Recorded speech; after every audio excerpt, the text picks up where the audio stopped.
Raya mantang irang up ya ka khubor no chief minister. Ukwa ayu chief minister. What does he want? He wants to see bloodshed. He wants to see that innocent lives will be killed, massacred. It's up to him. We just wait for that message.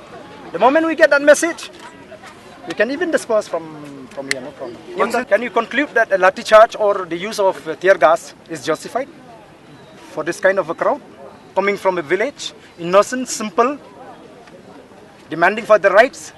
Is it justified? Is it legal? I've already told them that there are times that we need to keep the law aside. We have to use sometimes our conscience. If there is an attempt from the Supreme Court of India to encourage people to mediate instead of litigate, chief minister. Ukwa ayu chief minister. What does he want? He wants to see bloodshed.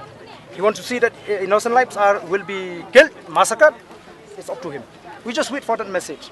The moment we get that message, we can even disperse from here, no problem.